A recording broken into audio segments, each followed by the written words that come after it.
If no one's going to talk, I'll talk. I'm excited about this interview tonight. It's going to be freaking fun. No, hold on. I didn't know you started. We've been recording for 12 minutes. Nice. Okay. Yes. Right. Can we just stop for a second? How long has it been? And I'm not trying to whatever. I just feel like I've been away for a while. You were here last week. Yeah, but last week was, So last week. It was so last week. He was here, but he wasn't here. No, I was out of it. No, honestly, yeah, it was fine. I'm just saying that if you look back, I've missed so many things. Mm-hmm. And I was watching the videos and pictures y'all put up from some of the events y'all just did. And I realized I was like, what did I do? I went to work. You went to Colorado. I was lame, dude. I should have been there. And I'm sorry to let you down.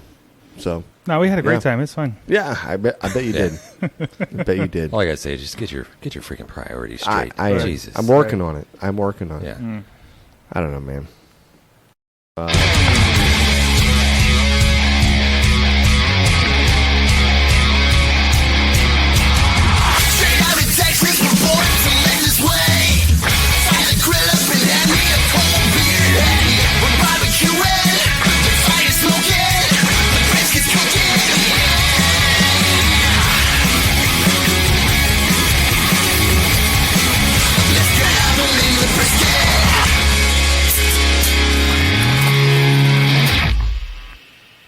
So we're down 2 men. So shout out to Alex and shout out to Matt. Rest in peace. They have just not feeling well. They're working. Yeah. So one's working and one has to use your imagination. Right. Neither one are dead. So I'm not sure where I just said rest in peace. Let's just hold on. We're not trying to implement anybody. So. Let's just say one of them is working and the other one has the big C. The big coughs. They're like sneezy face, cough face, I don't feel good face. We're like, you know what? You got to go, brother. Yeah. You can't come around here. Right. You are uninvited. Yes, sir. So this is 2 times in a row in a week. Like last week we jumped on another podcast and Burley, he had COVID. And now, I'm not saying Matt has COVID. I'm not saying Alex is working, whatever. Man, nobody's saying anything. Dude. Matt's sick, but let me ask you this, like before we get into too much of the ongoings of this podcast, but let me ask you this: has COVID just created this like excuse now? Yeah, I might have COVID. If I got like a cough or like, hey, I feel a little congested, or I feel like, hey, I might have COVID. I don't think I can make it. I can't make it to your sister's baby shower. I might have COVID. Did you test for that? No, I'm not gonna do that. But I'm pretty sure it is. Dude, do you know how many excuses are going out each week right now? There are people that just want to go skateboard in a park somewhere and just live their best life. Like, hey man, I'm pretty sure I'm pretty sure I'm sick, man. I got COVID. So yeah, I'm gonna stay home for 7 days. All right, see you later. Yeah, you got to quarantine, man. Bye. Mm-hmm. Yeah. Hey, listen, COVID's not a joke. We're not making fun of bullshit, Definitely. Whatever else. We're just saying that hey, fuck, live your best life. Hey, 2 things. Either you can choose to be sick, or yeah, definitely. 2 things. Okay, so we got an awesome interview planned here in a couple of minutes. We got Brooke and Brad Orison from the Shed BBQ. Badass people, very knowledgeable about the business of running a restaurant and a successful barbecue joint. It's more than that, though. No, it's definitely more than that. It's like a cult. They're running a cult. The Shed Heads. I think that's what I've heard the term. Exactly. What did you say? The Shed Heads. Oh, Shed Heads. Yeah. What did you think I said? I thought you said Shed Heads. I'll tell you right now. this? Hey, that's not right. We're fans. Can't wait for the interview. They're freaking awesome. Especially, so much fun. Like last time, we've got some audio. Oh yeah. So there it is. Yeah, it's gonna almost be about that. Before we be a good one. Before we get to that, I know we have some mail calls, some business to get out of the way really quick. They just had a U.S. congressional hearing and pretty much just dropped that like aliens are real now. Like the U.S. government is holding on to. Bro, slow down. This is what they're saying. Slow down. This is what they're saying. What are they saying? You're very Tell us. panicked. They have a ship and they've recovered biological non-human remains. Right. Lies. Right. It's rabbit. I don't believe anything, dude. I saw. Listen, until E.T. himself fucking comes down and lights up his little finger and says, friend phone home or some bullshit like that. I don't fucking believe Right. it. E.T.'s like, hey, hop on this fucking bike. This Let's is go some fly. stupid You're like, shit. Yes. This is some stupid shit where we're next thing you know we're in some freaking crazy war. You know what I mean? This is just smoke and mirror shit. Distraction. You know what? If I'm wrong, then prove me wrong. Show me take me out to your site. Show me the freaking dead little alien body or whatever else you want to do. And we'll Let me poke it with a stick. Hey, we'll fucking throw a rock at it or something, and we'll call it a day. Okay? You know they're That's going what to I'm charge talking like about. $10 for a stick. You're like, Yeah. okay, here's your stick. Just jab it. It's not true. No, Okay, not true at all. Yeah. Prove me wrong. John, Okay. we have mail. No, we have business. We have news we need to get let's to. do some news. Hot up the grill barbecue news. There it is. All right. There was a little delay there. A couple things. The first one, Frank Cox, our buddy over there at smokerbuilder.com. Dude. He is doing a big, huge, fat giveaway. Yep. Something like $1,500 worth of prizes, including a drum smoker, a Super 55 drum kit. Yeah. They're the ones that he builds and he sells on his website. Do we have a picture of one or no? I think I have a little clip here. If Yeah. you're watching on the YouTubes. There it is. This one that is in the video is the one that came to my house yesterday. Oh. No, today. Okay. It showed up today. Yeah. You So got it's to put that together. So that's a 55-gallon drum. Yep. It's ready to go. Yeah, dude. These drum smokers are they're so energy efficient, right? You run lump, you run charcoal, and then you mix that with wood, and you get a final product, right? But I'm just saying. But what he is doing is super cool, right? So he's a barbecue pit manufacturer. Like he builds all pits, but what he has right now, and you can go online and look at it, but he has a system. You can buy one that you can put together, or you can buy one that is like it's like a stage 2 or a stage 3. It's like it's all about what you want to put into it, and this guy can build it, and that's like he is a master welder. I mean, like, if you can think about it, he can fabricate it. So it's pretty cool being involved. We got a lot of stuff planned with Frank here coming up in the near future. What's the website, real quick? You know Smokerbuilder.com. Yeah. Okay. So and that's Super knowledgeable. The teaching. Yeah. The teaching on top of that. We're going to get Super into this because knowledgeable. we've got him coming I up on know. the show. Yeah. Can't wait. I believe it's next Can't wait. week. It's going to be freaking awesome. So, and I'm excited for us to get to play with that drum. Yeah. So stick tuned to our social media. Stick tuned. It's It's just a word that just love it. It's a lovely infectious. word. Just infectious. okay, the other ones I got, these are going to be real quick news. Our friend over there at Married to Barbecue, she has her own rub out now. Brianna Stark. Yep. Let's go. And it is called Say Moo. No, say I moo. Like say I do. Say I do. moo. Say I moo. SPG rub. She calls it a glitter rub. Oh. There's a picture. Check it out. I already ordered mine. Haven't got to try it yet, but it is coarse. It looks like it's going to make some killer brisket. And then the last one here is our friend over there at Hardcore Carnivore. Have you guys seen this? She's got her own sausage in HEB now. Yep. Yes, I have seen that. I'm excited. Right. There's a Tex-Mex. Looks amazing. It's like you're welcome. Brisket with brisket in it.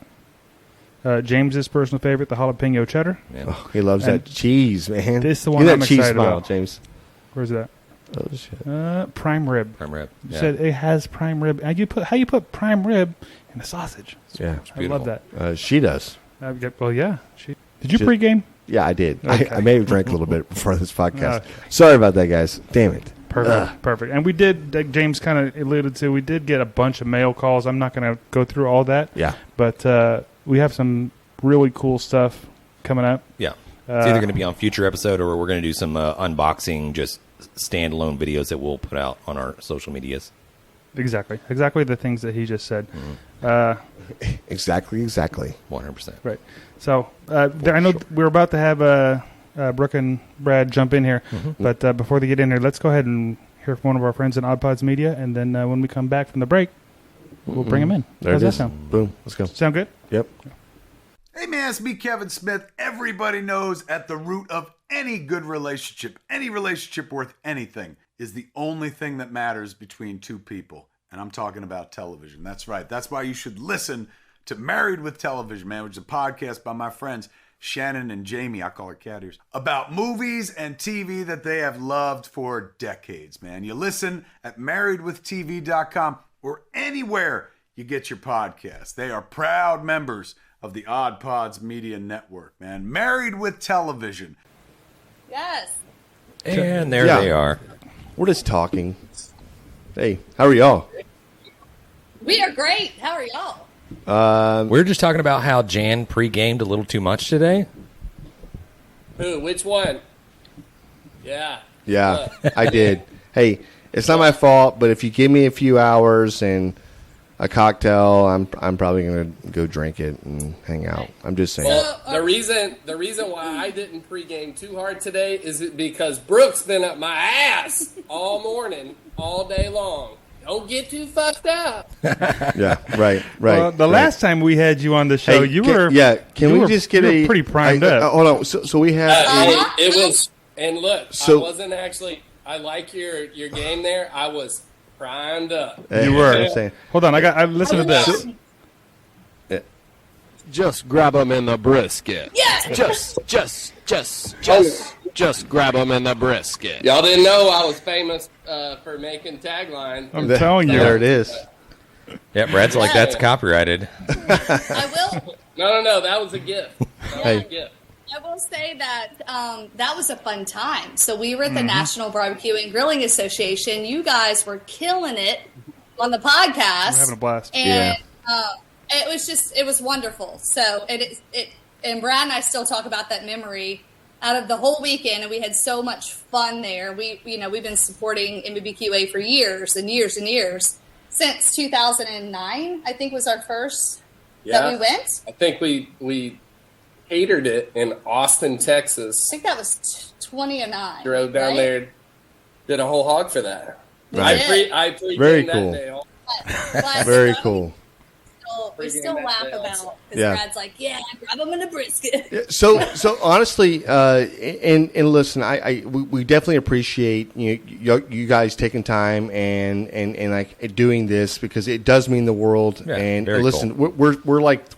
we're guys from Texas that. Shit, man. Honestly, thank you. Whatever. But NBBQA was for us was really a badass moment. That was eye-opening. And it was because I mean, like you just don't know what you don't know, right? And getting out there and obviously, so when we saw y'all, we're like, okay, there's Brad. Okay, there's Brooke. Boom. It was just. I don't know. It's just a surreal moment. You're like, dude, we followed this joint. We followed this whatever. Barbecue is pretty badass. So It's the common denominator. People love food, people love music, and then when you start breaking it down, it's like, well, what do you love about food? People love barbecue, tamales, boudin, Philly cheesesteaks. There's so many segments to food. And then it's the same with music. You love Black Sabbath and Jack White, or you about to go to a widespread Dead and Company show. yeah, it's the people, man. That's what makes it fun. Yeah, definitely, man. It's the people. It's the getting entertained, getting. It's just. I'm like, where's that little bear? Yeah, it's very cool. Yeah, very cool. So, I mean. Honestly, I know we've talked a bit. You've been asked a million times, like, how did you get started? Like, what happened? Whatever else. But honestly, like barbecue, though. I mean, you guys have been doing so many different things. I know this has been a family thing, whatever else. But you're like, you know what? I'm going to create this joint, and it kind of took off. Did you ever expect it to be something like this? Yes, we planned that from the very moment. Right. We See, she opened is like, okay. Yeah. It was in the business plan. Totally. Yeah, Right. She's like, I will support all of Brad's crazy, stupid ideas from the get-go, still to this day. Right. She's like, whatever you what do want to you do. mean? Yeah. No, We just stuck to our guns, Yeah. I mean, we've had the same thing on the menu. We cook with pecan wood. We got 150 different kinds of beer, which back in the day we had one beer. Now we got 150 different kinds, but we never changed the menu up, and we go to work every day. Yeah. Sometimes it's awesome, and sometimes it's just sweaty, got to get down in the nitty gritty and work. But that's what our parents taught us to do. So, Hard work. But I also feel too that we have been, and when I say we, and if you know Brad and I, when we say we, it is our Shed crew, right? Yep. It's not, I mean, it's wonderful to say we came up with this idea, or Brad really came up with the idea of the Shed. I just tried to help him make a little bit of money at it. Yeah. Because I'm an idiot. No. He's just the creative, right? Yeah. But you got to have a being counter. You got to have the yin and yang. But it's really our crew that is the glue that makes this happen day in and day out. And if you know the Shed, you know our guys that have been with us for years and years. But anyway, so we are very guys and gals. Yeah, of course. We've got a huge tenure of folks. I mean, Hobson's been with us 20 years. 22 years. 22 years. 22 Holy moly. years. Let's go, man. Scotty's been with us. Scott's been 16, 17. 16 or 17 years. Cheryl. Yeah, so y'all are 16. 2001, right? 2001, that's the inception. Yes. Yeah. That's when the lightning got bottled that we call the Shed. Yeah. Okay. Next week will be 23 years. Let's go. That's awesome. Pretty neat. Yeah. Crazy. Yeah. But so what I was getting at is our whole crew is we live and work and breathe and sweat inside the Shed every day, all day to support the business of the Shed, but we're really outside of the box as well. You know, we don't just live in the four walls of the building of the restaurant. So we've been supporting nonprofits for years and teaching and competing for going on 18 years. So we feel like a lot of the success of the Shed is the fact that we're outside of the walls. That's right. Pulling You're in the community. our barbecue family in and we were students for the first 10 years. Still students. You know, I'm going to ask you a question, like right now. If you were to like think about where you're at right now, right, and look back at yourself when this whole thing first started, like, are you looking like, what the hell were you thinking?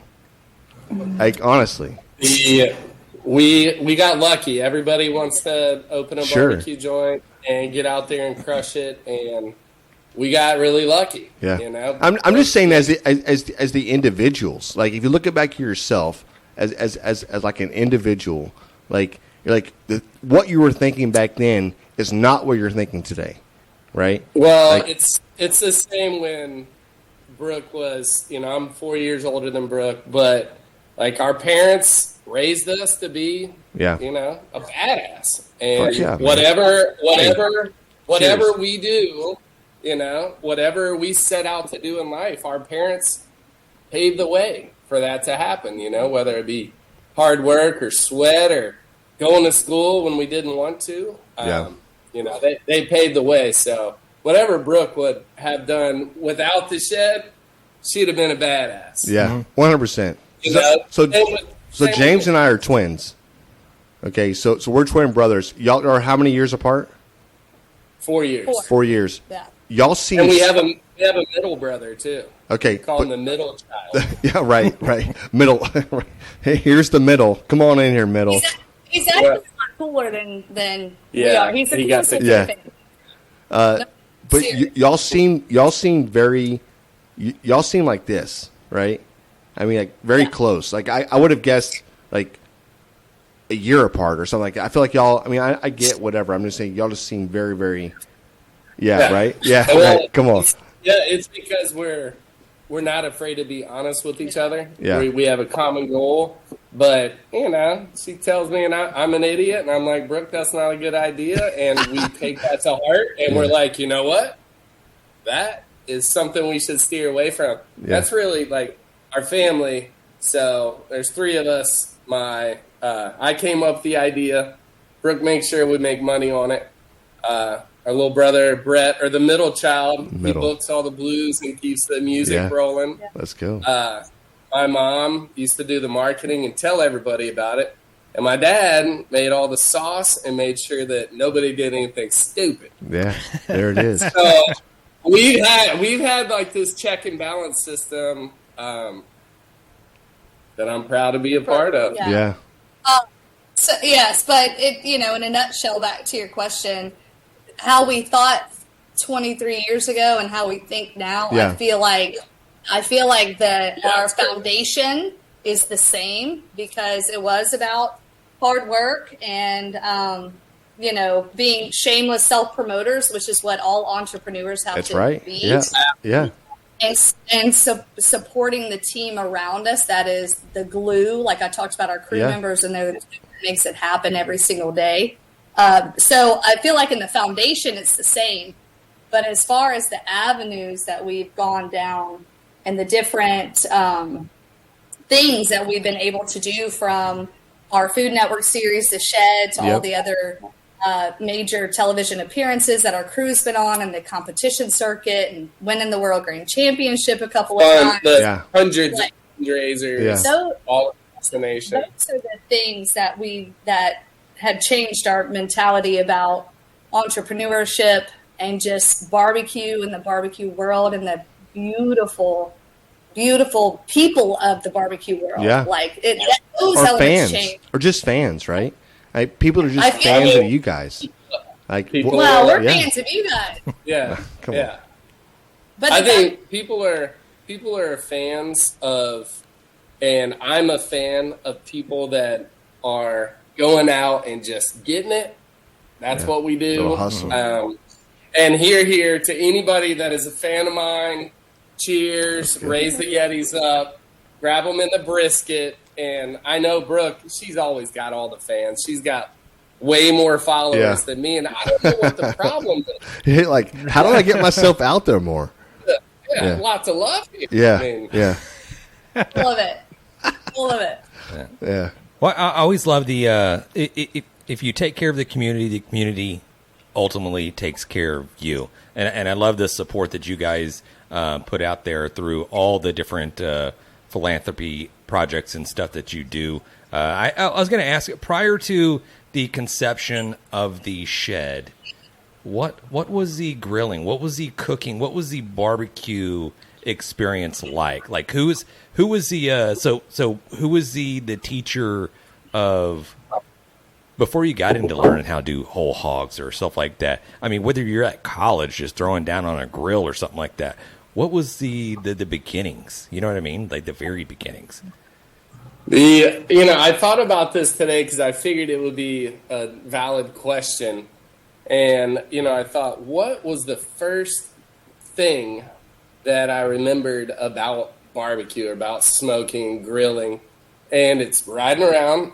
By the way, we took over my parents' house, so we're like eating all their food, drinking all their booze and stuff. Right now, this is their house. Yeah. We broke in. Yeah. But it was riding around with my dad, and he'd go, grab some beer at the store, and he would go around, and I saw this on the side of the road, and I always wondered how my dad made the best steaks. But he was always like, not always, but he would stop and grab little tiny twigs like this from a pecan tree, because we have pecan trees all around. So it's like, later in life, I realized that he's grabbing little stuff like this. And I grabbed some off the side of the road today. So that's how his steaks are the best.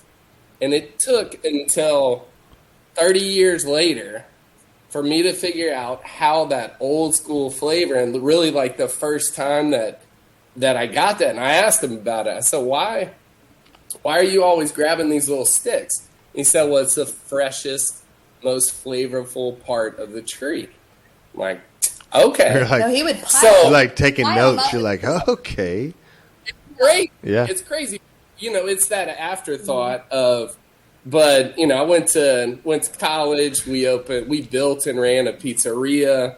We built and ran I guess it all started, I was 15. I'm 46 now. So I was 15 and my dad said, hey, you should go get a job. Got a job washing dishes. So since I was 15 all the way through, I worked in the restaurant business, in the, just in the hospitality industry. And I've been handy. I can I can get myself into trouble with a lot of things. Yeah. Sure. Yep. Hell yeah. And cars and kitchens and fire and fun. But my junior year of college, we built a pizzeria. My senior year of college, we opened a sushi bar that we built and ran. And then I drove around like 3,000 miles and tried to figure out where I was going to go. And it landed right back here in Ocean Springs, Mississippi. Yeah. And it came down to the cheapest way that I could own my own barbecue joint or my own restaurant. It came down to barbecue because it's such just a fundamental old school. I can go get wood off the side of the road. I can make a pit. I can cook it and just do it. So, and then Brooke's like, you don't know how to count. Yeah, right. No, it wasn't. You didn't know how to count. That's what it was. Yeah, that's not it. You can make money, but making money is not it. It's continually. What's the brand? Right. Yeah, it's the brand. Yeah. Right. And for anyone listening that wants to open a restaurant, cheapest doesn't mean it's cheap.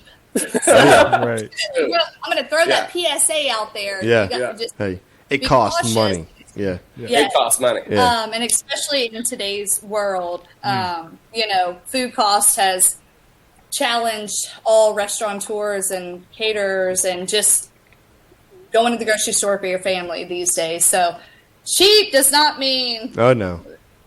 Hey, but listen, y'all are grabbing. Grab them in the brisket. You know, brisket used to be cheap. Mm-hmm. It did. Brisket's not cheap anymore because now it's popular. Yeah. You know, like it's always been popular in Texas. Always. But with us in Mississippi, for like 10 years, we could not give a brisket away. Yeah, right. People wanted chicken. And then with diners driving the dives and Man versus Food. You're right. Anthony Bourdain. Yeah. Emerald Lagasse. The food net. What was the barbecue? Yeah. The barbecue Pitmasters. When Pitmasters aired, it changed the way.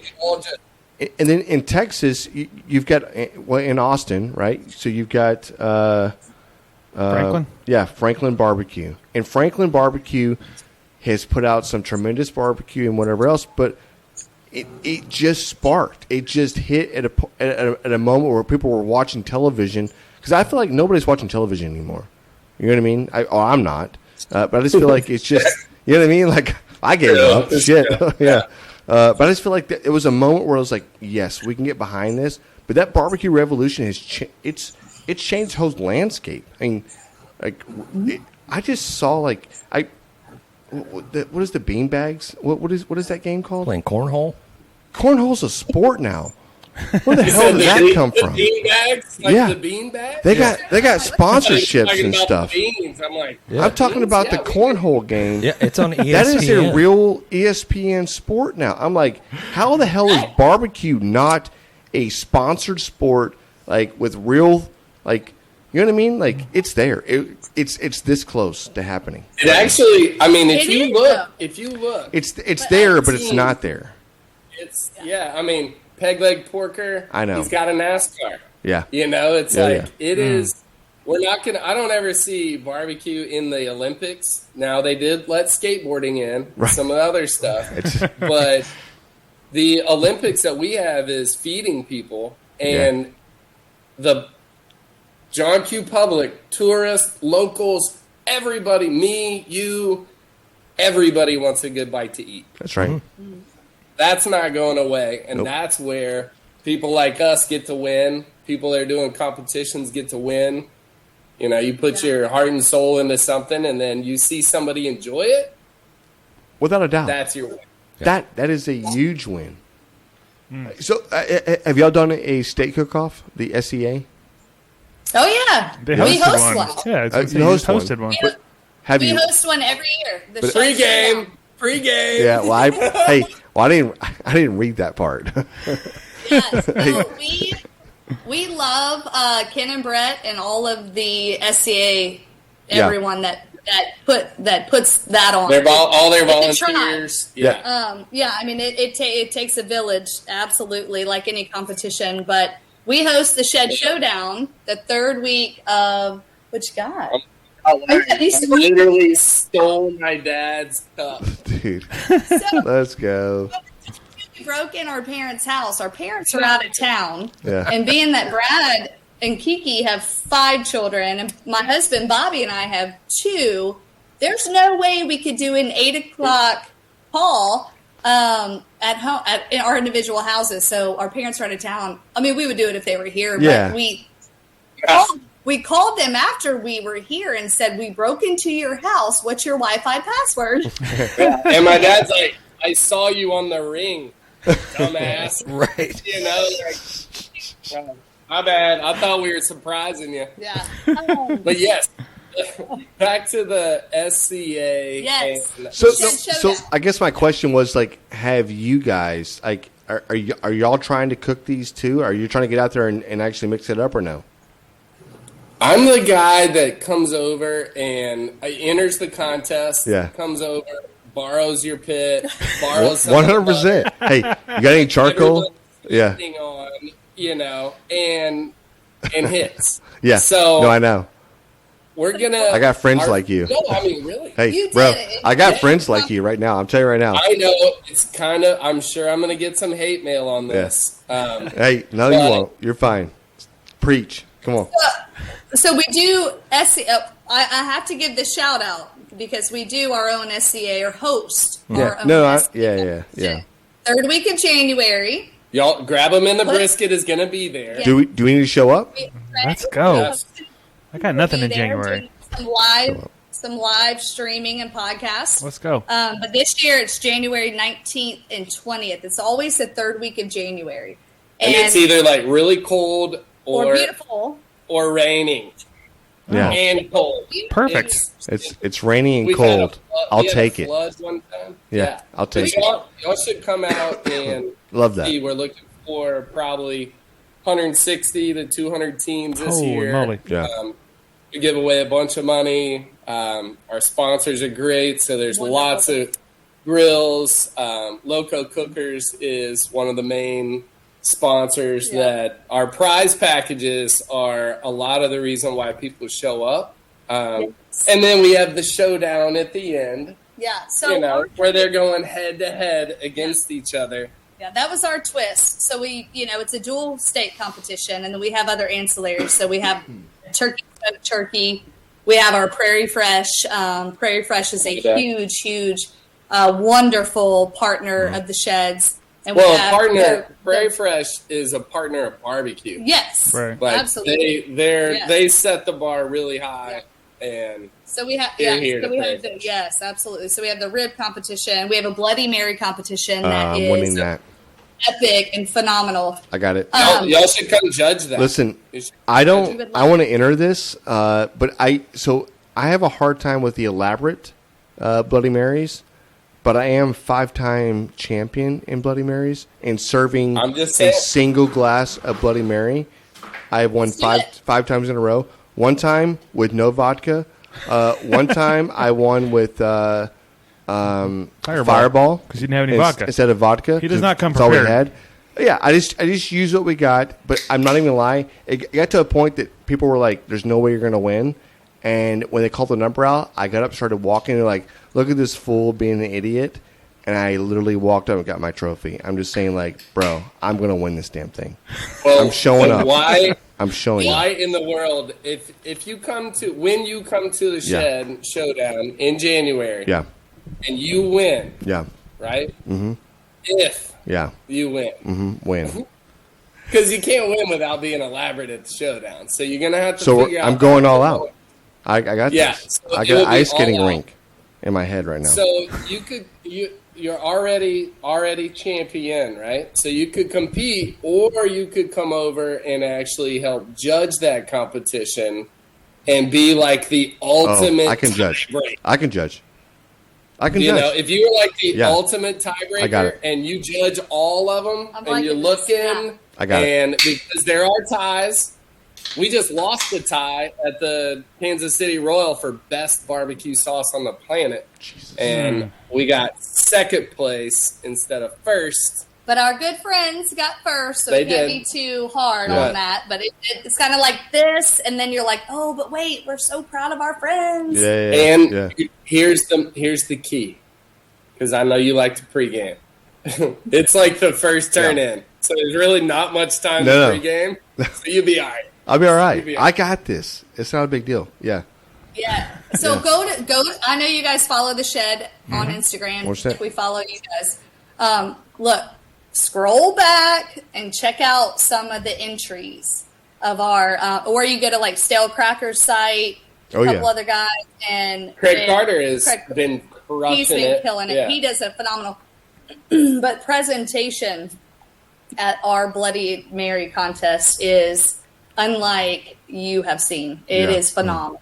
And then, of course, you have a separate mason jar for the tasting. So the way the judging goes with our Bloody Marys is that the judges only judge the broth of the Bloody Mary. Yeah. Yeah. They get there's a presentation. There's a presentation. presentation score, but they're really that flavor is what is really bringing that true. And nobody's allowed to touch all the garnish, so you can't be eating lobster tails and judging on that. But at the end of the day, I'm waiting on y'all. It's going to be in January. I want one of those Bloody Marys with or without the vodka. I'm good with either way. Yeah. Depends on the morning. Yeah. It'll be a good morning. Don't worry. We got you. Book That us. sounds amazing. Put us down on the calendar. We'll be there. Yeah. So Put it on the calendar. January 19th and 20th. got it. You were talking about barbecue sauces, and I think a lot of companies, or a lot of people out there that are listening right now, something that I did not know, that you guys, y'all co-pack. Y'all co-pack seasonings and sauces and stuff like that. Tell us a little bit about that. The saucery. So, yeah. Good old saucery. A lot of people. We're trying not to tell anybody about it. Yeah, right. We're Keep it on busy. DL. Oh, shit. We don't want any more work. Hey, Yeah, hey, like, don't call us. y'all- We'll call you. That's right. The saucery, Brooke, you can take the lead on that. It's Me too. So a lot of people, like you said, that are listening and that know us don't realize that we have a small batch co-packing facility.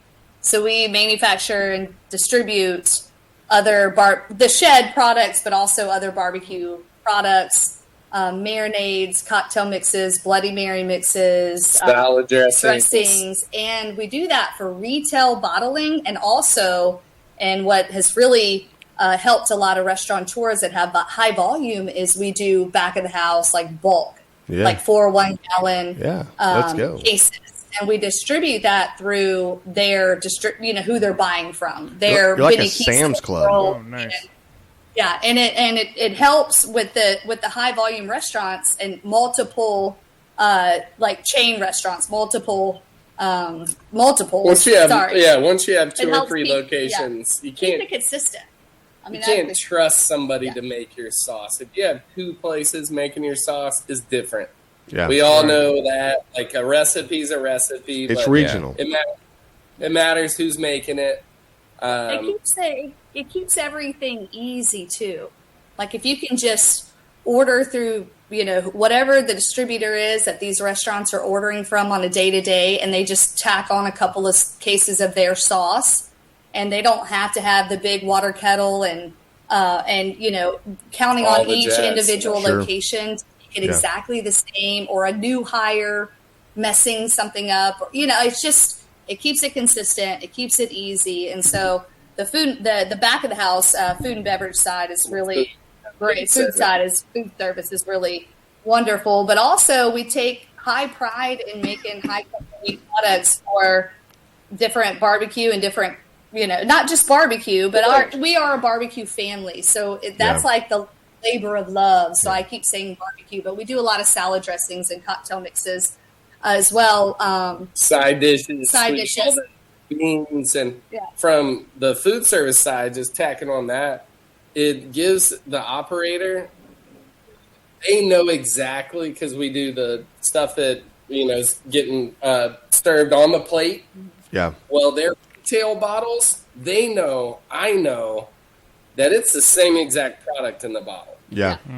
So that's really where. So it's like a small batch, or is this like how big of a batch are y'all? Is this like a small batch? I mean, like we're thousands of gallons for food service side, but I say like we're a gateway co-packer. Yeah. So if somebody is an enthusiast, they're like, oh, I've never gotten this before, and you're serious, like I always say, like a 10-minute brainstorming session with me on the phone.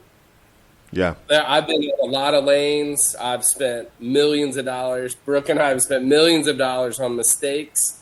We've been able to survive through 23 years of that, but call me. Yeah, right. Yeah. I'd love to brainstorm through that. There's companies like our latest one that has really just broken out and crushing it is Mike from Blazing Star. Oh, yeah. Yes. Great stuff. Yeah.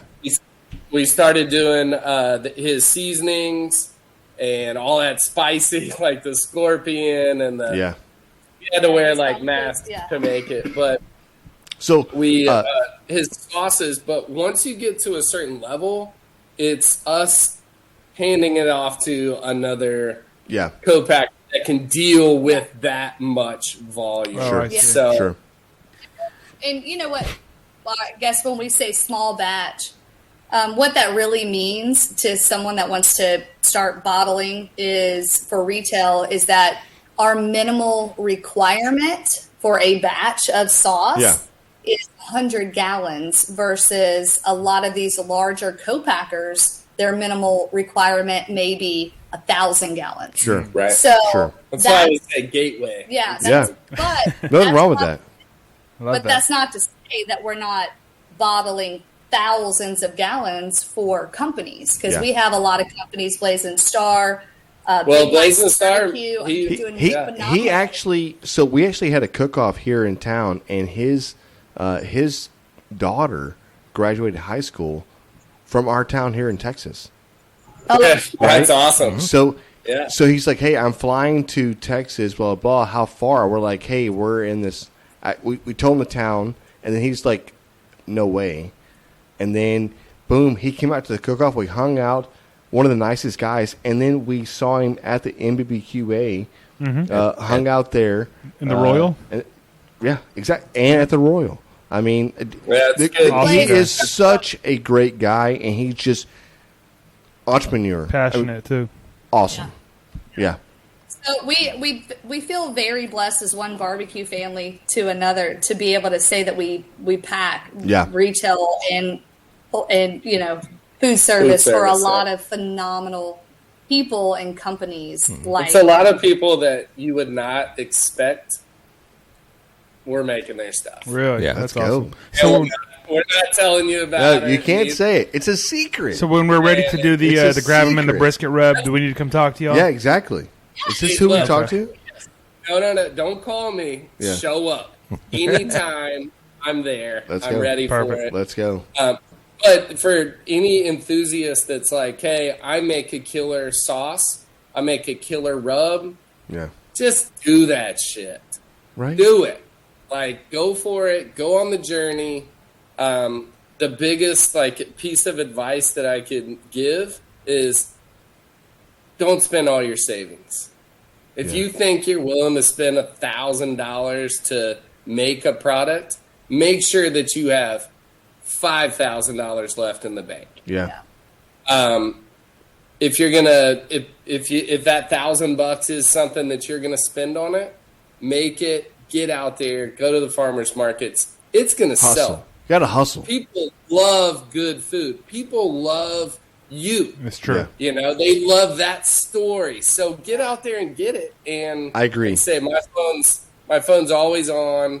Call me. I might not have the best news for you, but I'm true. I'm true to the game. I do like to party, but the reason why I've been around for 24 years because it's not a game. Yeah. Years ago, Brad and I and our mom and our dad did a thing, did a talk.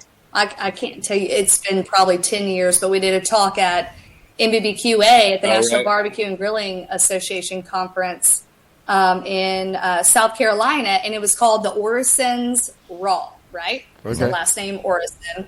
My maiden name Lewis, but and it was called Orison's Raw. And what we did was we got on the stage and we laid it out there. All of we're sitting in front of all of our peers. We're sitting in front of Mike Mills. We're sitting in front, just all of our peers. Yep. Famous Dave, Sweet Baby Ray.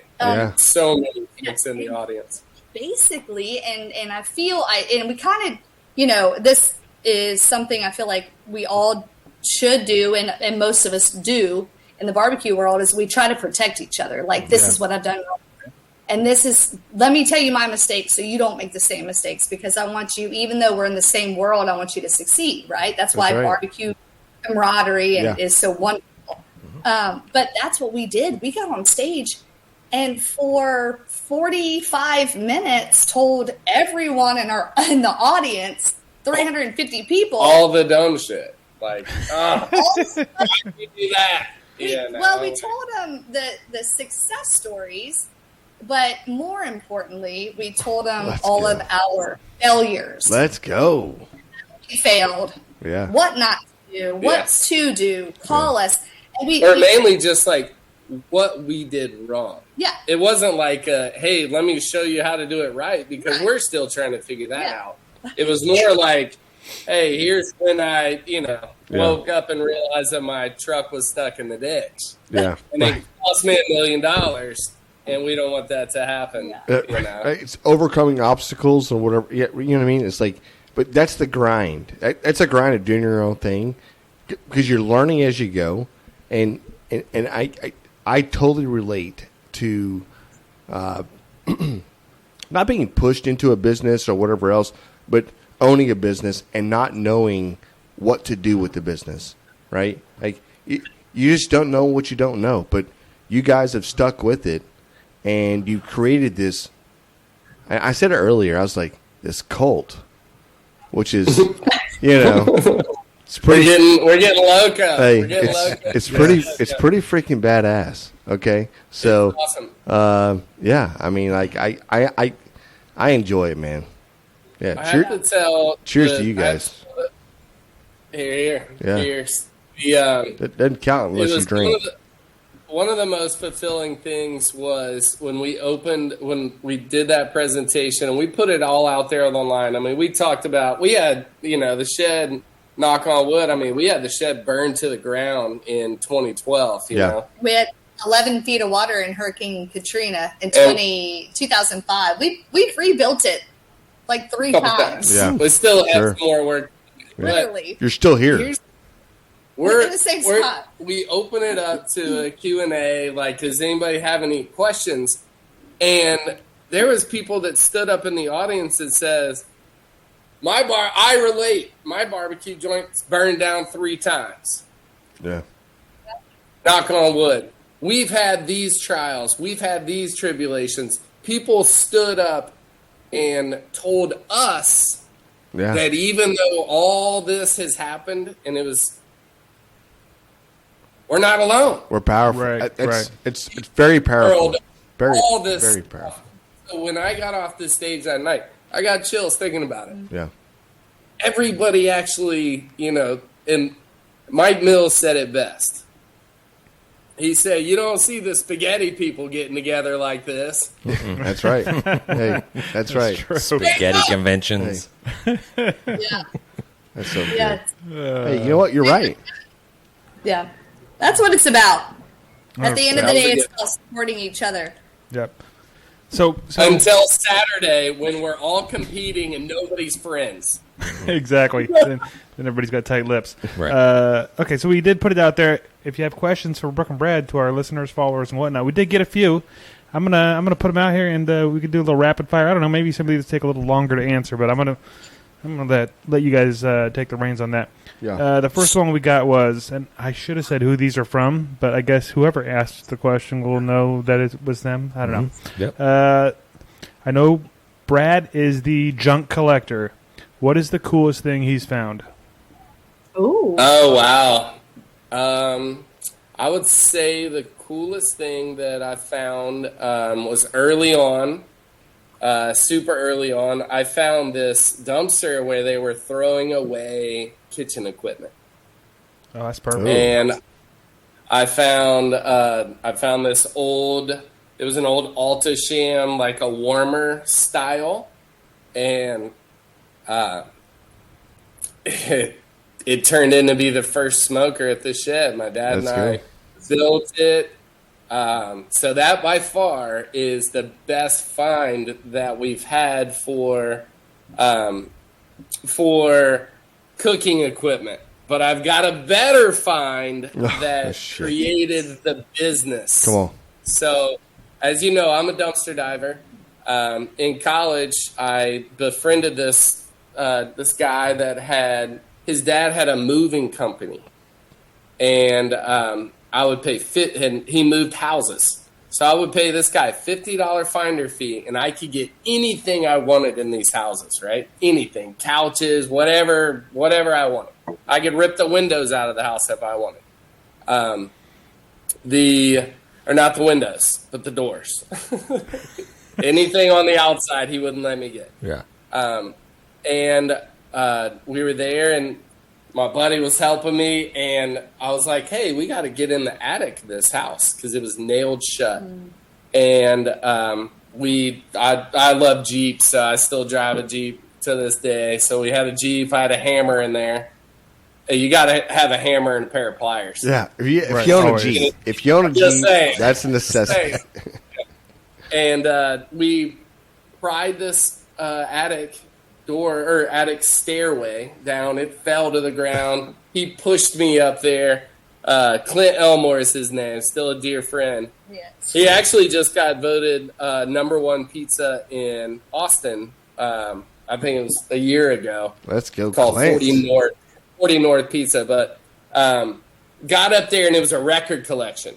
Oh. And it was records as far as I could see in this attic of this house. You're like, I'll take these. I don't know how he got up in the attic, but he just popped up in the attic, and we ended up finding the Airplay, the man that owned the house. We got all these records, loaded them in the Jeep. We made like 3 rounds of these, loading them up. And I told him, I'm like, I'll hold on to them because he was going to law school. I'll hold on to them. And, if I ever sell them, I'll give you half the money. All right. Well, I held on to these for probably 2 years. We were about to open the shed. It's the day before we're going to open. We had a sign up on the road. Realized we had 0 money in the account. Hustling.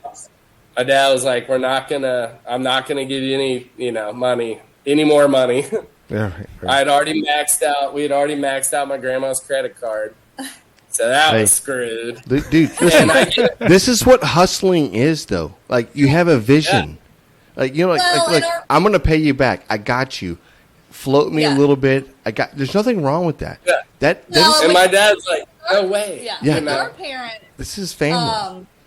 Yeah. So Brad and I and Brett, we're 5th generation entrepreneurs. Yeah. And so the grind is real. Yeah. It's expected. Yeah. And our parents did not. They are 1 million times as you could ever want in your life supporters, right? Yeah. They're there. Of you and what you do.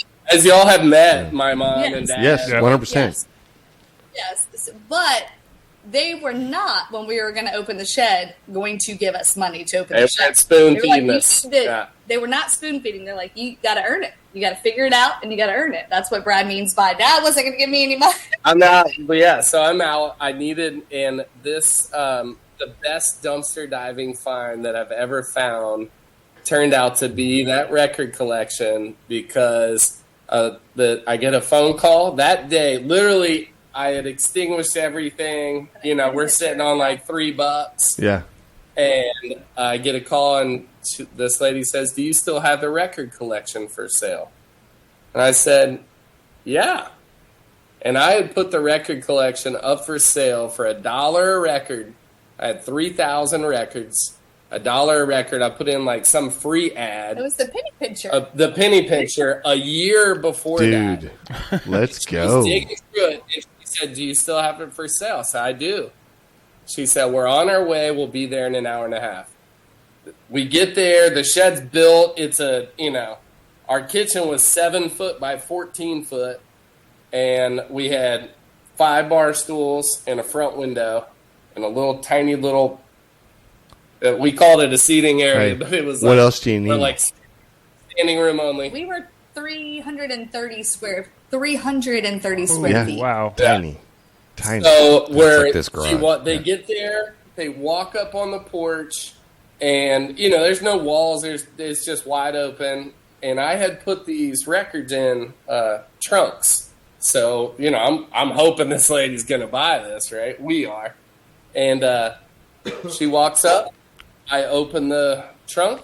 She starts like shaking and points to her husband. He rips out $3,000 and says, "We'll take them." Hands me the money, and he says, "Help me put her in the car." Hey, Okay. dude. We get her back in the car. Did I make a mistake? And he says, she's an avid record shop. This is a collection of white for her. And I said, we loaded up the trunk, and I told him, she's in there. I said, "Look, that's only half the records. I got the other trunk in the back." And he's like, "Well, don't tell her." Okay. I'm like, "But they're yours, because I'm not giving you any of this money back, baby. I'm about to make some money." Right. So we load the records into her car, and we were able to start the shed. We went immediately to the store, bought our briskets, bought our chicken, Started working. bought our pork shoulders, and our goal was to do $350 a day. That was our break-even point, Bro. and I'm telling you. we're there. We did $350 the first day. We did $500 the second day. And I told her, and I said, "Listen, tell me how much." This was the entire airplay out of Oxford, Mississippi, right outside of Memphis. So it was like all these crazy promotional records. Yeah. I said, "Call me and let me know how much you sell some of these records for." And she called, 8 months later, a year later, and said, "Hey, I sold one of the Elvis records." I said, "How much did he sell it for?" And she said, "I sold the one record for $10,000. Oh, man. But 23 years later, we're celebrating $100 million in sales. That's Yes. amazing. Based on the most epic dumpster diving find. That is awesome. That That's Let's amazing. go, man. Crazy, right? Whoever Damn. asked that question, come see me. I like you. Yeah. 100%. Yeah. I don't remember who it was, but I'll see if I can find. I'll send him a message. Yeah. Yeah, we'll tag him. Here's an easy one. What's your favorite cut of steak? Chuck Eye. Ooh. nice. Hey, Yeah. So you said chuck eye and you said ribeye? I say ribeye. He says chuck eye. They're pretty close. They're pretty similar. close. Yeah. Further in. Yeah. But we Chuck- grew up, like my dad, he would always grill chuck eyes. Just like you see them, they used to be on, it's kind of like a brisket. Yeah. They used to be cheap. Right. That's right. Now they're not cheap. So somebody Well, you caught go to a on. restaurant in Taco. You had a True. restaurant. You True. got something real fancy. So Yeah. I think that's the deal. Like once it becomes popular, it becomes expensive, and you're Oh, for like, sure. you ruined it with fajita meat, and down here, man, you can't buy skirt steak like for like you're spending like $25 for Yeah. a strip. You're like, the freaking hell is this? This is not supposed to be the meat y'all eat. Like, what the freak is happening, right? But everything's happening that way. I know for Texas, we sent a lot of tri-tip to California, Ooh, I do love tri-tip. right? But for Nobody heard about that That's back right. in the day. guess what? Tri-tip now here is so freaking expensive. I'm like, can it go back to being like $12? $12 for like a prime tri-tip. That's what it was The whole costing. thing, yeah. Exactly. It's ridiculous. Well, everything's high right now. For It is. sure. Yeah, Chuck Eye all day. Yeah. Chuck Eye all day. Doesn't have to be prime. Doesn't No. have to be anything. Just like if I'm buying something in the grocery store, I'm a hunt of Chuck Eye. So you're But I medium- haven't bought anything in the grocery store in a minute because I got a walk-in cooler that would make y'all Come on. absolutely cry. Yeah. Jealous. Mel? Yeah. No, I Dang it. actually. We need to go to Mississippi. Yeah, I know. Right. So your steak is medium rare or medium well? Medium well. Who's medium well? Medium well. Yeah. What's wrong with you? Was that a shot fired?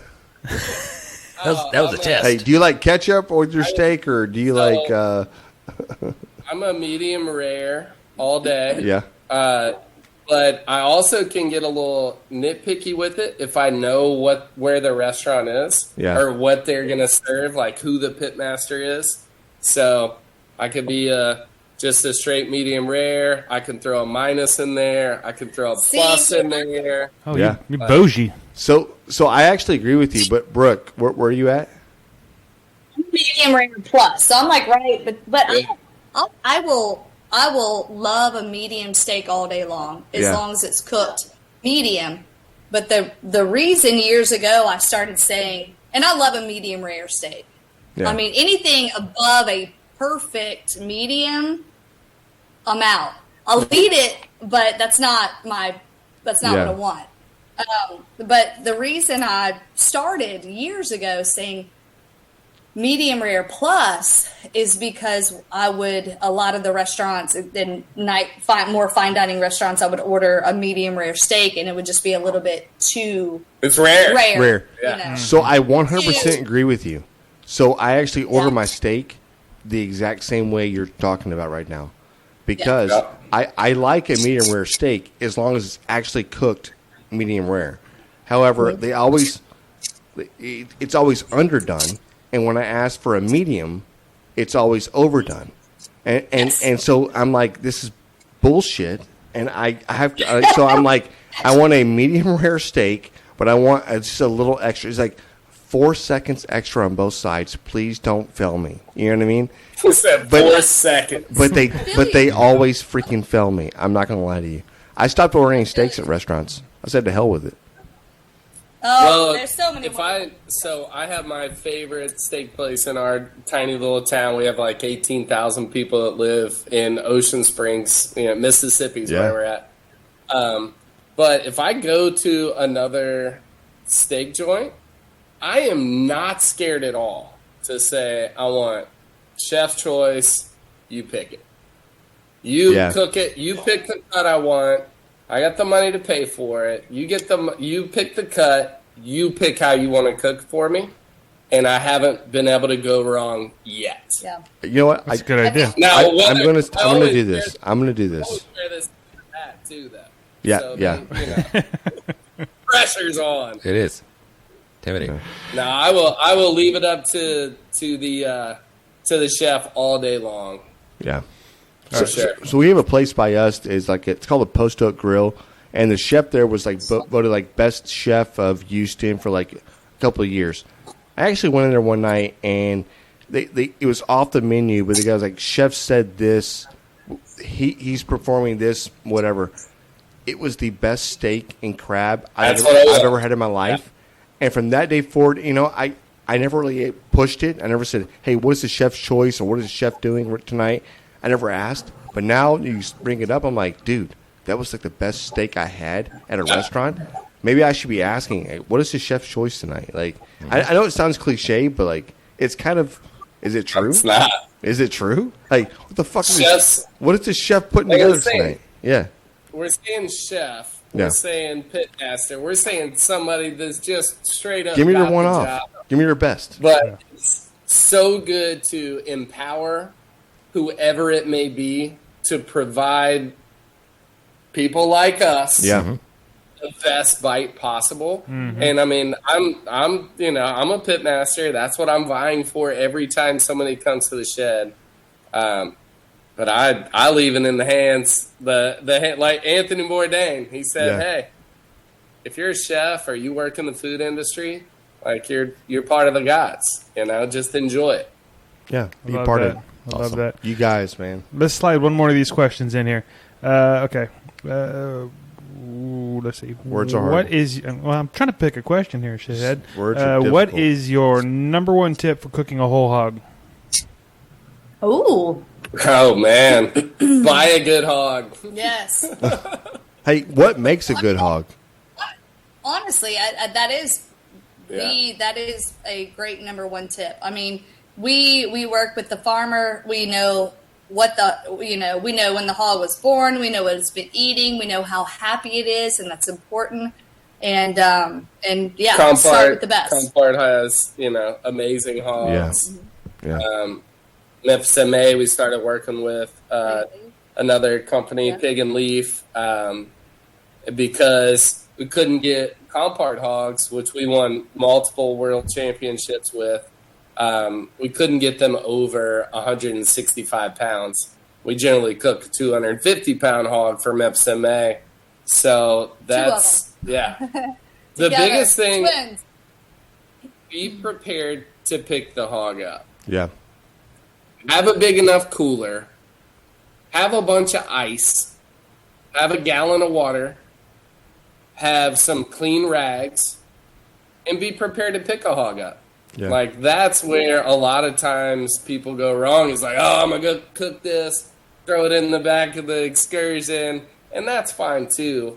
But if it's for a catering or something, it's like, Food safety. pay attention to that style. Yeah. Don't pick a hog that's too big.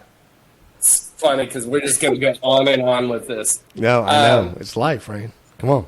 The, measure the pit that you're going to cook it on. Yes. Like, don't buy a hog that's too big and then you got to cut the head You off. can't and close the all lid. legs off. You're like, damn it, I can't close the lid. These are all experiences we've had. We've had, yeah. Not going to fit in the pit. Yeah. I would rather have a smaller hog that looks epic Yeah. and then fill in pulled pork around the hog for a wedding or a catering or something Yeah. than to try to cook a hog that's too big. That's a freaking nightmare. Yeah. Some Like Right. I like it nice, Yeah. I like Let's the forest for the trees. Let's It's like talk flavor. Let's yeah. talk about flavor. Yeah. So, I mean, Come on. we all love to brine.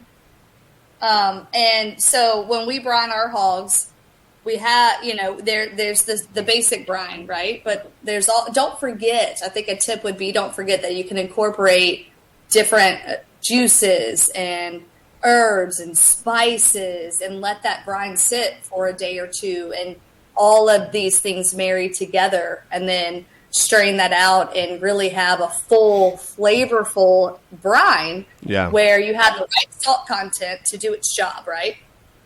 But also you're injecting flavors as well. And we have a lot of friends that will call that aren't, that are just backyard cooks. And they're like, hey, I want to brine my turkey, or I want to brine my hog. We're going to try it, or I'm going to brine a pork butt.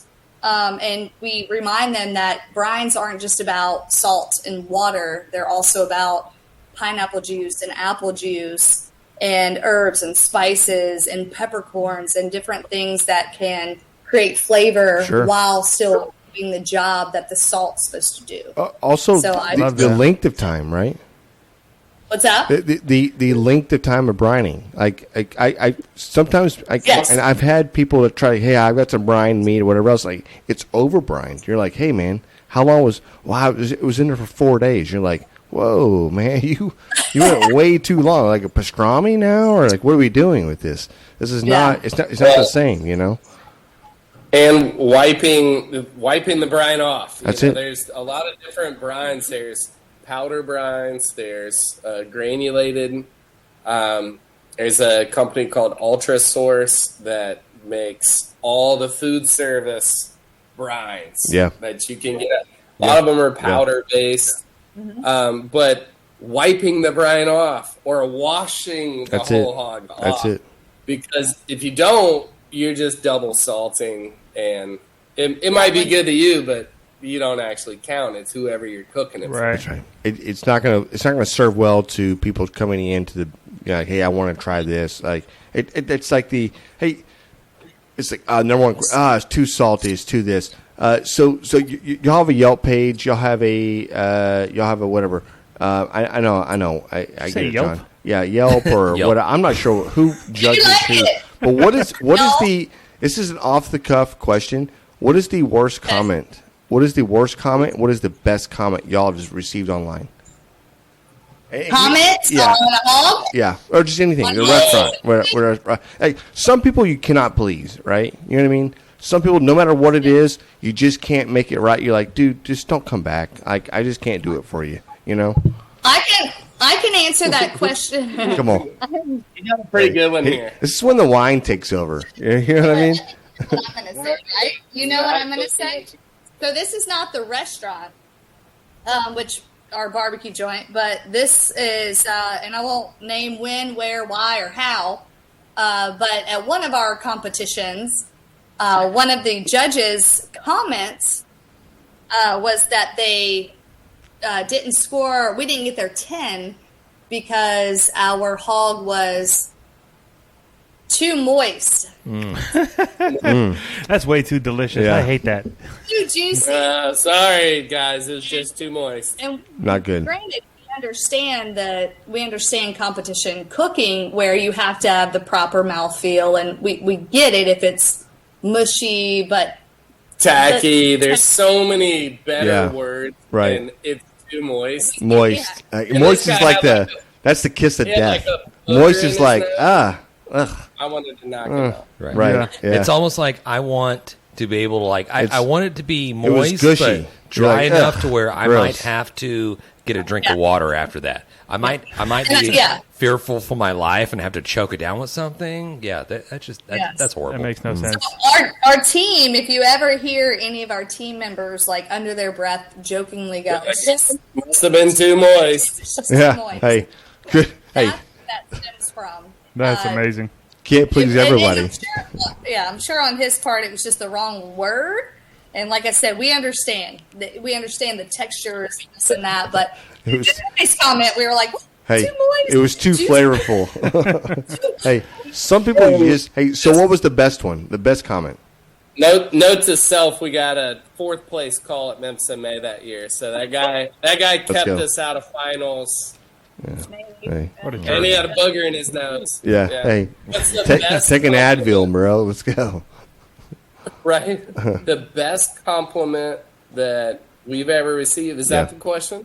Yeah, that's it. Online. Like one who said, So "Oh my many. God, It's got to be so this many. person just put this whole thing out there about us." Something. It What's didn't that? matter. I was saying just something that somebody came back and said, "Hey, oh my!" You're thinking to yourself like, "Oh my God, this is the best thing somebody ever said about us. This is ridiculous." It's really not for me personally, and you may have a different answer, but for me personally, because we're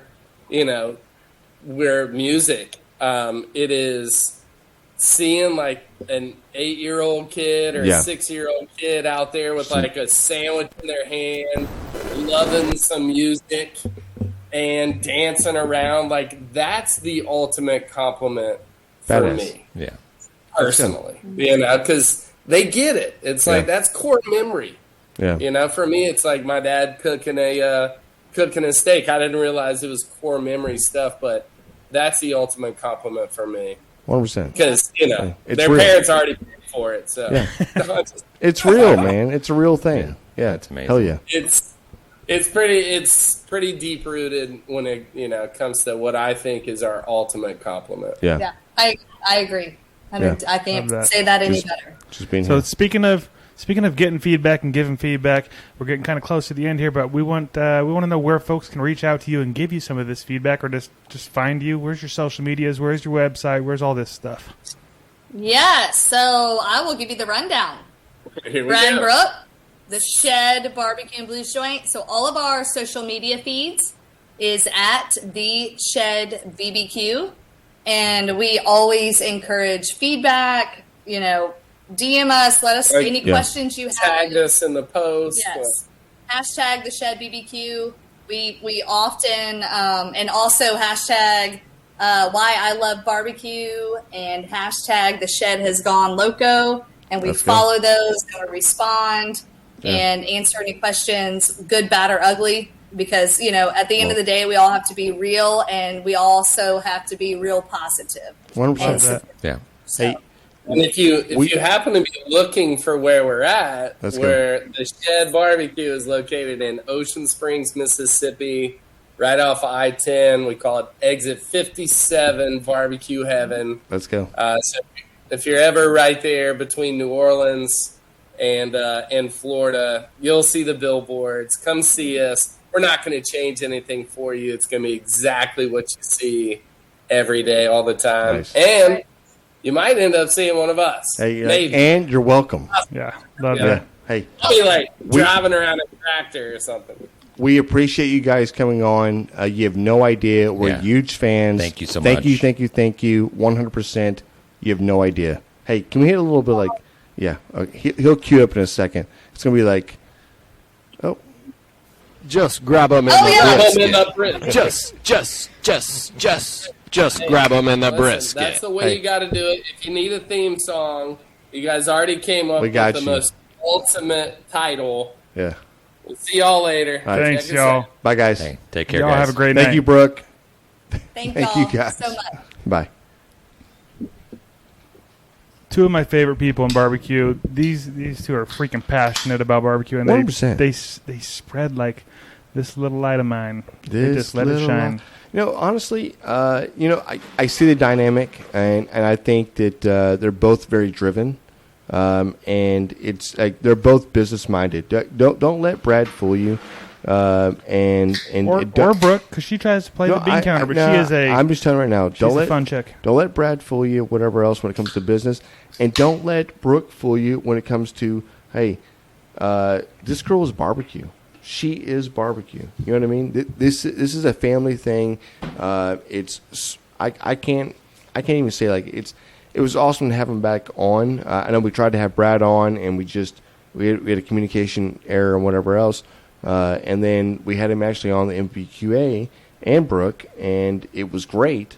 I just felt like we needed more, and this is where we're at. Let's go. We'll definitely do this again. It was great. I couldn't even get a word in edgewise. Jam was just I feel the same way. carrying the whole freaking conversation. I'm sorry. It's my fault. Cut my microphone off. Yeah. I'll never talk again. My bad. I don't believe you. You're done. All right. Well, speaking of being intoxicated, Let's let's slide into the grab 'em in the brisket. Beer review. Hey, what do we got, James? Talk to us about this. Okay, today we have this is an unusual brewery. I don't know if we've done this one before. No, it's Martin House. Never heard of them. It is always and always It's will always be Martin House. Martin House, the unofficial, official Jan's beer bitter. He didn't get to go. podcast of the I didn't get to go. Brisket podcast. Did y'all? Yeah, and this is called KOKYTUS. I don't know what the hell. KOKYTUS? Rye whiskey, barrel aged imperial stout, 13.9% alcohol by volume. And I can't read some of that. I do see 13.9. Yeah. Why don't they say 14? I don't know why I they're see saying brown sugar. I see that. I don't know. What I feel else. like that it said 14. It just means Did you see more. that? Yeah, it's Oh, coffee. that was dark. That's Here you go, Jan. cafefe, bro. Oh, there we go. I don't know that I'm gonna be able to do very much of this. Yeah, you got this. It literally looks Hey, like coffee. If you're seeing this on the, well, if you're seeing it, then you know what I'm talking about. Okay, here it is. This is coffee. It's like an espresso shot or something. Ooh, this is a coffee kind of flavor. Did you know that when you bought it, James? No. It was just a new... Dude, that's like a nitro. That's something. That's a nitro stout.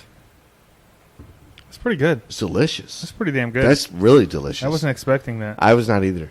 Like, this is 14%. 13.9. Okay, I keep saying In numbers. our little curveball whiskey glasses. Yeah, I know. IBUs are a little high. You definitely What get a are the little IBUs? smokiness. Hey, what are the Yeah, IBUs? it's definitely got a bitter bite, too. What are the IBUs? 18. That's not high. That's low, man. It's medium. 30 IBUs is like getting like a little bit above like normal. Like 35 is normal. Anything above 35 is starting to get into like 40s and 50s. It's got the OG. I don't know what the OG mark is, but this is really delicious. I just had, this is probably 6% right here. I just drank. I'm not sure how alcohol works. Okay, help us out if you can, because we don't really understand how alcohol works. We know that one beer is equal to one shot, which is equal to one glass of wine. We get this. Mm-hmm. However, if you pour this much beer into a shot glass, am I only having 13%? No, still? You're still having 13%. It's So just a small amount of it. Yeah. I'm still having 13%. Right. Yes, it's the same percentage of alcohol in the glass. You're just having less of the... Just making sure, man. I didn't know if y'all would fall for that. This is good. It's smooth, but it's still got a bite to it. Very coffee. I'm not a fan, but I was going to say, I don't think James is going to like this, but John and I do. I'm jumping out here. I'm going to go 8.1. This is good. John, I'm higher than you. I believe that. I'm 8.3. Well, you're not that much higher. You said it like you were going to be a 9.6 or something. No, I'm 8.3 on this. Okay, yeah. This is We're a great right in the beer. same ballpark. Yeah, we're playing the same game here. I was right there. I'm an 8.3. Phenomenal. Mm-hmm. I'll be honest. This is for me. This would definitely be better on a cold night. Oh yeah, but it's a little warm for me for something Sitting that I got to chew through. But it's still good. It's still very it's good. Like chocolate. It definitely has a chocolate taste to it. Chocolate, coffee. Yeah, and a little bitter bite, but it's good. I like it. But that's just the chocolate. It's like the. I'll be honest. It's like the cacao. Mm-hmm. You know, I like the campfire one better. 100%. The what? What is the it? Campfire. Oh yeah, that's a good one too. I like that one 100 times better. What about the ice mare? I like that like 200 times better. What do you think about the ice mare, Jan? I never had it. I know. Is that bad? Yeah, it's the 25%er that was amazing. We had out there. Listen, I would have enjoyed it. You would have loved it. Okay, so yeah, I'm gonna jump in there just real quick. Just jump in there, James. Just dive. Cut in. Dive in. 6.0. Weak. It's way better than 6.0. That means your palate hasn't developed. You're like a third grader or something. Yeah. Just give me that. Maddox would rate it higher than that. You don't even need this. Yeah. Maddox would have given this a 7.3. Sissy would have been like, yeah, it's a 7.8 if you have cereal in it. It's a 7.4 with no cereal. Can you put marshmallows in mine? Yeah, exactly. Right. It's like if an old cowboy just dumped his empty coffee with the grains into a beer. Yeah. It's like and a chicory. Maybe threw in a shot of whiskey. It's not what it tastes like. This tastes like a smooth alcohol. This tastes like a smooth alcohol. It's not for me. With a subtle hint of coffee. Very subtle, by the way. And really more chocolate. And it's a rich chocolate. And it is almost like it's like a cacao. Cacao. Yeah, cacao. Sounds good. But it has, all right. But it's very decadent. It's very decadent. This is a great beer. This is a dessert beer. This is what you have when you go to dinner at night, and after you've had like 4 or 5 whiskeys, and then you had a couple of like 4 or 5 or maybe 3 wines, right? You bought the bottle and you split it. You finish up with a 13%. Just try not to remember the night before. Yeah. You finish off with a 13% dessert beer, and you go, "You're welcome. Somebody's driving me home." Right. So yeah. Hey, we're stretching this thing thin right here. Yeah. But I do have a barbecue fail. Can I squeeze it in? Let's go. Okay. And it's one that I have to read, so I wish I would have read it earlier because I'm seeing doubles. This is from our friend Ryan Galloway. And he says, I have a recent fail. Yep, Ryan G. I think Ryan G. Let's go, Ryan G. RG. I have a recent fail of trying to dry brine some chicken thighs with too much salt for a couple of hours, resulting in what I would call salt lick chicken. However, I have one more memorable fail ingrained in my memory. About 8 or 9 years ago, before I dived into the world of actual barbecue, I attempted to make hamburgers that was from a recipe my dad would make. It was my first attempt, and I was excited because my dad had always made the best burgers. All I had to do was mix the ingredients in with the beef, form the patties, and cook them. I was also using a gas grill at the time, so I get the burgers on the grill, and it seems like it's taking forever for them to get anywhere. I feel like when you're new at cooking, it always seems like that. Yeah. Right? It's the anxiety. It's the it's pressure. Just trying to do well. I was waiting for this. I eventually flipped them and then checked on them one more time. After that, I decided to give the burgers a few more minutes before I checked on them again, just due to them not seeming to cook too quickly. Well, I didn't forget about them. I probably let them go about 10 or 15 minutes before I checked on them again, only to see a bunch of smoke. I opened up the grill to see that I had successfully made charcoal burger briquettes. I'm sure they would have been great to throw into the Weber kettle. I had hyped the burgers up to a bit of people I was cooking for, so I felt completely defeated when this happened. There were a couple patties that were salvageable, but not everyone. There was not enough to feed everyone. I have since made them successfully, and looking back, it's a good laugh, especially when one of the people that were there decided to randomly ask me if I remember the day I made charcoal on my gas grill. You live and learn.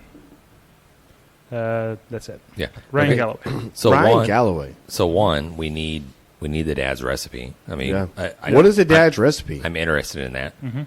2, when something like that happens and the grill malfunctions, and that's what I'm going to say, the grill malfunctioned. Or the timetable. That's what you blame it on the grill, like this stupid piece of crap gas grill. It flared up, babe. This is why I've been saying I need to get a new grill, because this thing just ruined our whole night. Yeah. Plant the grill. seed. Plant the seed. Come on. Well, our friend Ryan, at least you're getting something out of this, right? Hey, he's you're getting Suckabusters. Everybody wants some Suckabusters. Also, I think that puts you in the drawing. Yes. For the end of the year. Are we doing end of the year? End of the year. End of the year. End of the year giveaway. Name is in the hat. That's right. True. End of the year giveaway. This is not a huge list of thousands of people like most giveaways. It's going to be a badass prize. I'm going to Some tell you, kind of grill. it's going to be do we have any call-ins? For barbecue wins and fails? I think we do. I just don't have any queued up. No? Oh, okay. We did this one tonight because I was not ready. Next week we're doing the queue ups. So if y'all have left a message, we're gonna start queuing this up. You're welcome. But only one gets selected. Yeah. Well, each and if episode. they do, it better be freaking good, man. You better lay it out there. if they want to call in and leave us a message with the barbecue win and fail, those ones do go right to the top. They get played sooner. That phone number is 434-829-2299. Or if you're old school and want to send us an email, that's info@grabtheminthebrisket.com, or just head to grabthebrisket.com and you'll find a link somewhere you can click on. Do you think Brad will call in? Do you think Brooke will call in? Maybe. Definitely, maybe. Should we get yeah? One of them's got to. We should send them our call-in send us number. a message on the hotline. We need a message. We should start sending that number out to lots of people. Yeah. Just like randomly, like, hey, call in. Call in. Yeah. Let's go. I like that.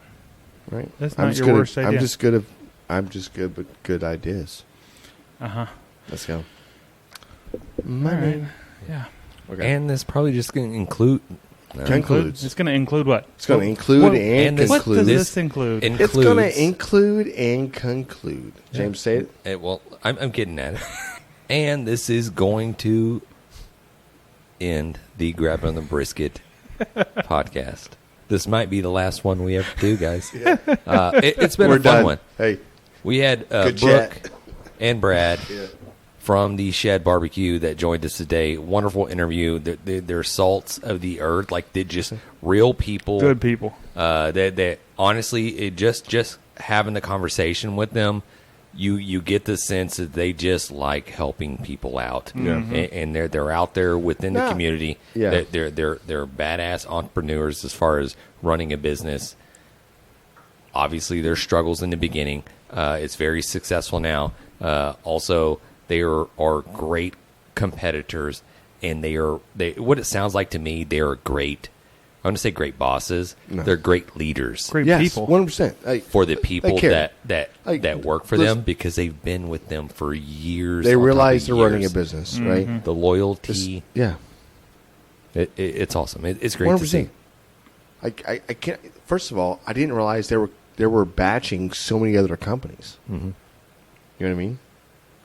Right. So, how badass is that? It is. Like, this is I knew. Yeah. Okay. At the end of the day, it is great talking barbecue with you guys. Peace. Thanks, everybody. We've been great. Bye. Thanks, everybody. We've been great. Yeah. Ching, ching. That's great. Dang it, Bobby. Just grab the brisket.